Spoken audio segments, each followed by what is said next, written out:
Assalamualaikum and hello everyone. My name is Syamimi Hanan binti SOLIHIN LUKMANSYAH with matrix number 2022-814824 from class JCDCS 1103A. Welcome to this insightful exploration of operating system protection and security methods. In this brief yet comprehensive video, I will unravel the fundamental methods that safeguard your operating system. First, I will delve into the basic definition of protection and security, and also the world of user authentication, where your personal electronic devices are having a special password or a secret handshake to unlock the door. It is just a way to make sure it is really you and not someone else trying to get in and snoop around your stuff. Next, we will explore the crucial role of user authentications, understanding how user permissions and authorization mechanism work together to regulate access to resources. Firewalls, the methods are developing aligned with the latest technology. Moreover, I will also explaining about memory protection, its definitions and importance of a better operating system. Join me as I navigate through these essential layers of protection, creating a robust defense against evolving threats. Let's uncover how this knowledge works together to ensure your digital world remains secure and resilient. Let the exploration begin.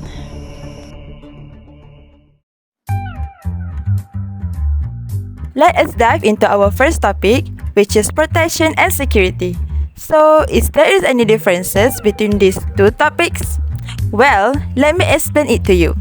Imagine, protection is like wearing a special gear, like a superhero's costume, that help you stay safe from specific problem. For instance, if you are worried about getting wet in the rain, putting on a raincoat is a way to protect yourself. Now, security is like having a whole plan to keep you safe in lots of different ways. It's not just about the raincoat, it's also having an umbrella, wearing sturdy shoes, or maybe even having a friend with you. So, protection is like one superhero power, while security is having a whole team of powers working together to keep you safe in different situations. Of protection refers to a mechanism of controlling the access of programs, processes, or users to the sources defined by a computer system. This mechanism must provide a means for specifying the controls to be imposed together with as means if enforced, while security requires an adequate protection system and consideration of the external environment within which the system operates. The protection system is ineffective if user authentication is compromised or a program is run by an unauthorized user. Our operating system achieve its highest protection and security levels. They must achieve these goals of protection. First, to prevent the mischievous intentional violation of an access restriction by a user. Of more general importance, however, is the need to ensure that each program competent active in a system uses system resources only in ways consistent with stated policies. This requirement is an absolute one of a reliable system. Second, to provide a mechanism for the enforcement of the policies governing resources use. These policies can be established in a variety of ways. Some are fixed in the design of the system. Still others are defined by the individual users to protect their own files and programs. A protection system must have the flexibility to enforce a variety of policies.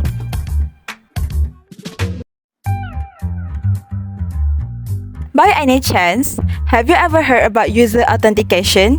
It's like having a secret code or a special key to make sure that only the right person can use a computer, phone, or another device. It's a way to check and make sure that it is really you before letting you do things like playing games or using apps. Authentication is the process of verifying user identity whenever they attempt to access a system, network, account, or devices. The user is asked to impart their credentials, usually a username and password, created upon registration during the authentication process. In some cases, credentials can include other forms than a user-created password, such as additional one-time password or OTP sent to a phone or email account, a piece of biometric data, or a push notification. The authentication system declines their access if the user fails to deliver true login credentials for the account or network. There are many examples of authentications. Usually, the user confirms their identity with unique login details. It could be their username and password, but with advanced technology nowadays, user authentications are available using unique body parts. These authentications can be divided into three categories named authentication factors. Knowledge factor, or something the user knows, includes a username, password, and pins created by the user. Second, a possession factor, or something that user has, refers to physical devices, including phones and key fobs, or digital assets such as email accounts. Third, an inherence factor, or something the user is, meaning their biometric data, such as fingerprint scan or face recognition. Achieving user authentications involves employing three distinct methods: password, which are like secret words only you know; tokens, which are special codes or devices that prove it is really you; and biometrics, which use unique physical traits like fingerprints or face scans to confirm your identity. These layers of security work together to ensure only you can access your important stuff. Definitions of passwords are considered a special case of either keys or capabilities. For instance, a password may be associated with each resource, such as file. The file is required to fill in the right password to be used. If the password is true, access is granted. Passwords are very useful as security since it is hard to predict the right input. Unfortunately, users tend to create weak passwords that are easy to remember and easy to get hacked too. Users tend to use the password for various accounts and purposes. As a result, the increase of cybercrimes can be seen every day. Hackers increasingly manage to access sensitive and confidential data, including user password, through data of large companies. For the user to overcome this issue, a system can use a set of paired passwords named as one-time password or OTP. OTP is an automatically generated numeric or alphanumeric string of characters that authenticates a user for a single transaction or login session. Many companies use short message services or SMS to send a temporary passcode through text for a second authentication factor.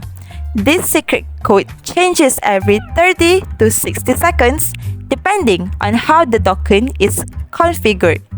With this technology, cybercrimes and the hackers are very intelligent in predicting our password.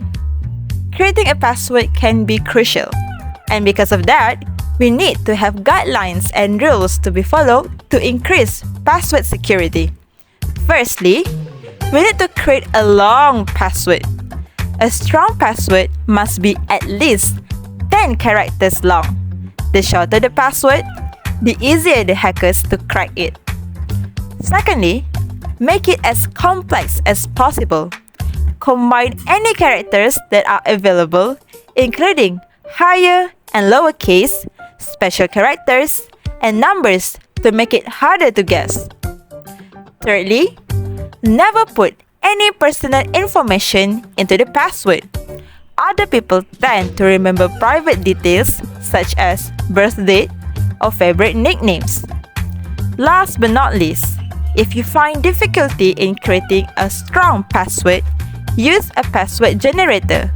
For example, Google could suggest a strong password every time you need it. Google also saves the password since it can be too complex to remember. Token-based authentication is a protocol that allows users to verify their identity and in return receive a unique access token. The types of token. The first one is disconnected token. Although an electronic item has no connection to another device, it can interact with the server over great distances. This kind of token has been utilized if you have ever used your mobile device for a two-factor authentication method. Secondly, we have connected token. To obtain access to the system, hardware components including disks and keys plug into it. A link token has been used once you have ever logged into a system via a smart card or USB device. Thirdly, we have contactless token. When a device is near enough to a server, it can communicate with it without needing to be plugged in. One such token will be the alleged Magic Ring from Microsoft. Biometrics identification is a system that helps recognize a person based on their unique physical features. This additional security technology has been implemented in many gadgets and electronic devices. Most of biometric security systems will consist of three key elements: the sensor that captures the biometric, a storage device to hold the original data, software to compare the two. Biometrics identifiers are different for each case type. It works differently depending on the sensor itself. Firstly, we have fingerprint scanner. A built-in scanner examines the ridges of the finger to authenticate the individual. In some cases, the phone screen can also scan the fingerprint. Next, we have voice recognition. Devices like Amazon Alexa, Apple Siri, and Google Assistant are getting greater at mastering commands. The devices can also recognize the speaker by inspect unique sound wave in their voice. We also have facial recognition. During its early development, facial recognition software stored a user's image and conducted comparisons with new photos for access verification. In its current state, the technology scans for distinct facial patterns, allowing it to recognize individuals even when they make changes to their makeup or facial hair. Authentications have its own characteristics and are divided into two types: physiological biometrics and behavioral biometrics. Physiological biometrics refers to the analysis of the physical characteristics of a person, such as a face or fingerprint, palm, or iris. Logically, the human body will be aging from time to time, but not for some parts of the body, such as fingerprints vein line. This organ is also different from each person, making it unique and have higher safety level than conventional user authentication. There are so many examples of physiological biometrics, such as face verification. Apple products like iPhone has face verification called Face ID. This feature is not only limited for users to log in their devices, but also can be used to unlock their private apps and files in their phones. Other than that, we also have fingerprint. The latest Samsung electronic devices have features where users can unlock their devices by scanning their fingerprint via the screen. Typically, other technology brands put their fingerprint scanner at the same spot as the lock button or under the back of the camera. In the usual operation of a physiological biometric system, there are two key processes at play. Initial enrollment involving the capture of a biometric template and subsequent authentication. During enrollment, the system takes an initial sample of biometric data and stores it as a template.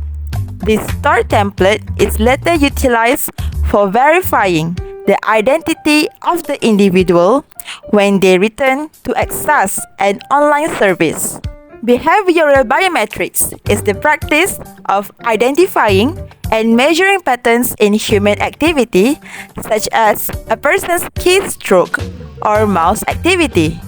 This is usually a background security measure employed by organizations, which is why you may have never directly observed it happening. If a person's patterns and behaviors do not match the expected movement, this could indicate dubious behavior. Examples of behavioral biometrics are keystroke dynamics, mouse or cursor dynamics, and signature recognition.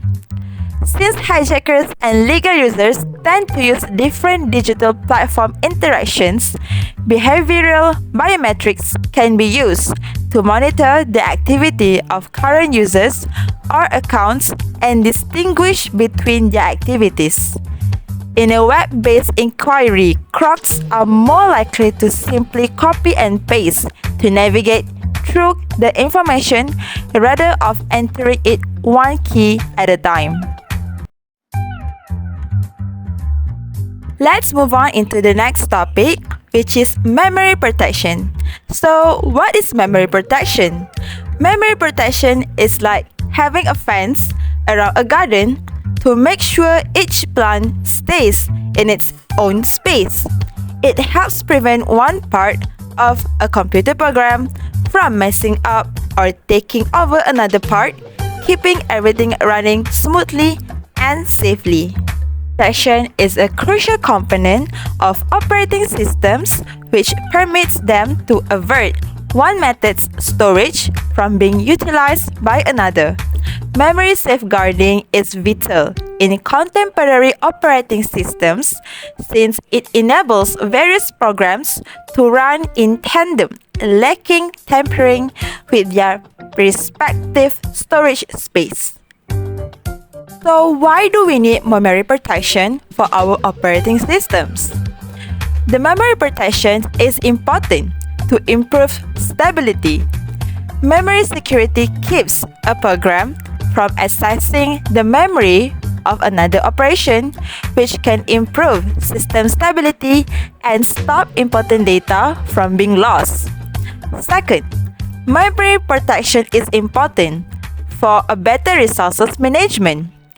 Memory shielding optimizes the overall effectiveness of the system's resource management by enabling many processes to operate simultaneously without influencing other memory space. Last but not least, memory protection is important. It enables multitasking. Memory protection makes it possible for many processes to operate concurrently, which facilitates multitasking and simultaneous use of numerous programs. Did you know that memory protection is connected with CPU? Think of the CPU and memory protection like a chef, which is the CPU, in the kitchen using ingredients, which is the memory. The chef needs to make sure each ingredient is used correctly and doesn't mix up with others. Memory protection is like having labels on ingredients and keeping them in separate containers so the chef, which is the CPU, can grab the right ones without causing a mess, making the cooking process, which is computing, efficient and error-free. But wait, the kitchen now have new rules. The rules is to prevent spills and mix-ups called buffer overflow protection. It is like having a specific size mixing bowl for each ingredient.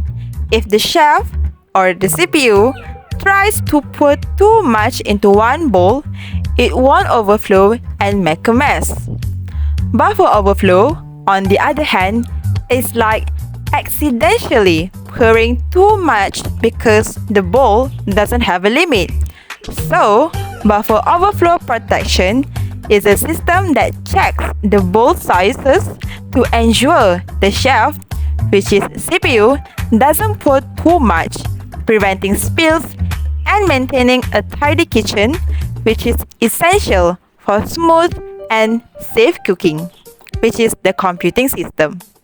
First, whether external or authorized users frequently utilize stack or buffer overflow attacks to obtain unauthorized access by taking advantage of code flaws such as inadequate input validation.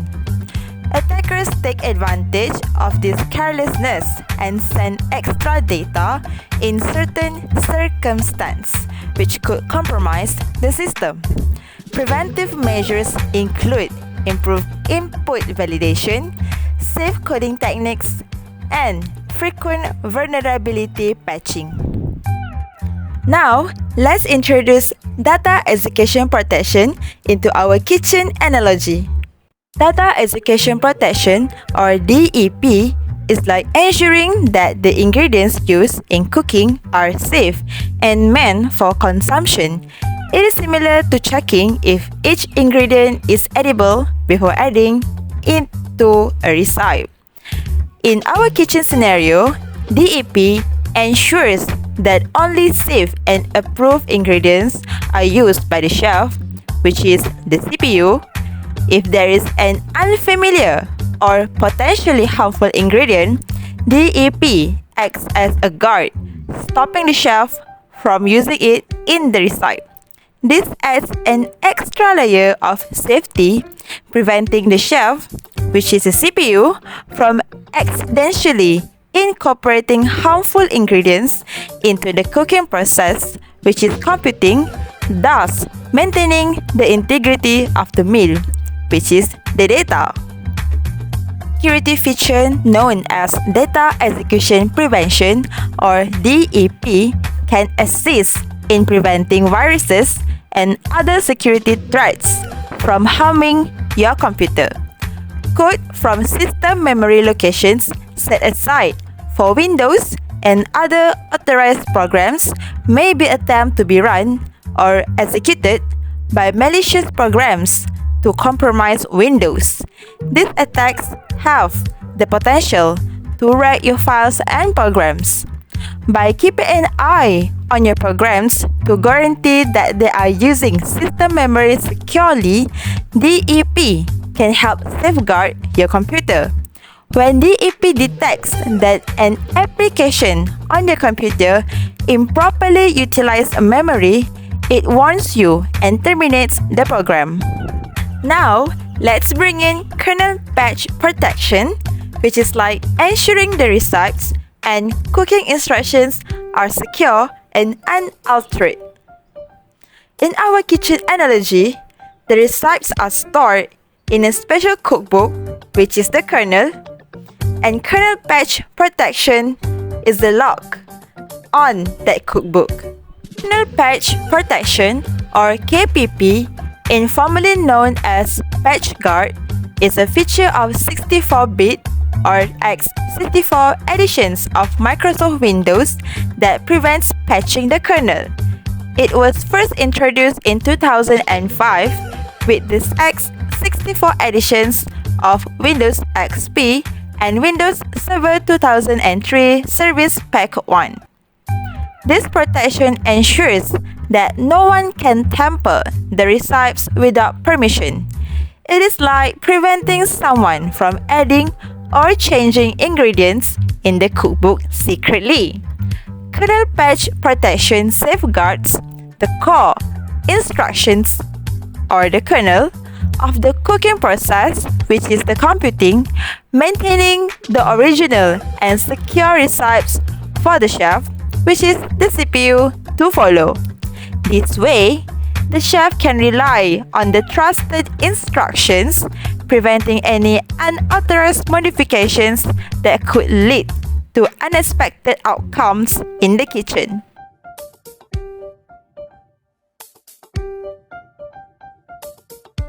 In summary, when we talk about keeping our computer safe, we have different layers of protection. First of all, we use things like passwords, tokens, and biometrics to make sure only the right people get in. It is like having a secret handshake for your computer. Then we set up memory protection, which is like putting up virtual fences between different parts of the computer. This stops one part from messing with another and causing problems. And just to be extra careful, we have buffer overflow protection, which is like making sure our mixing bowl have limits so they do not spill over. Data execution protection, or DEP, is like a safety checker. It looks at the data coming in and only lets the good stuff through, so we don't end up getting any bad ingredients causing trouble. Lastly, kernel patch protection guards the core instructions of the system. It is like having a lock on the main cookbook, making sure no one messes with the essential recipes. Together, these measures make our computer a safe and reliable place where only the right people can access things, everything stays in its proper place, and we avoid any unexpected cooking disasters in our digital world.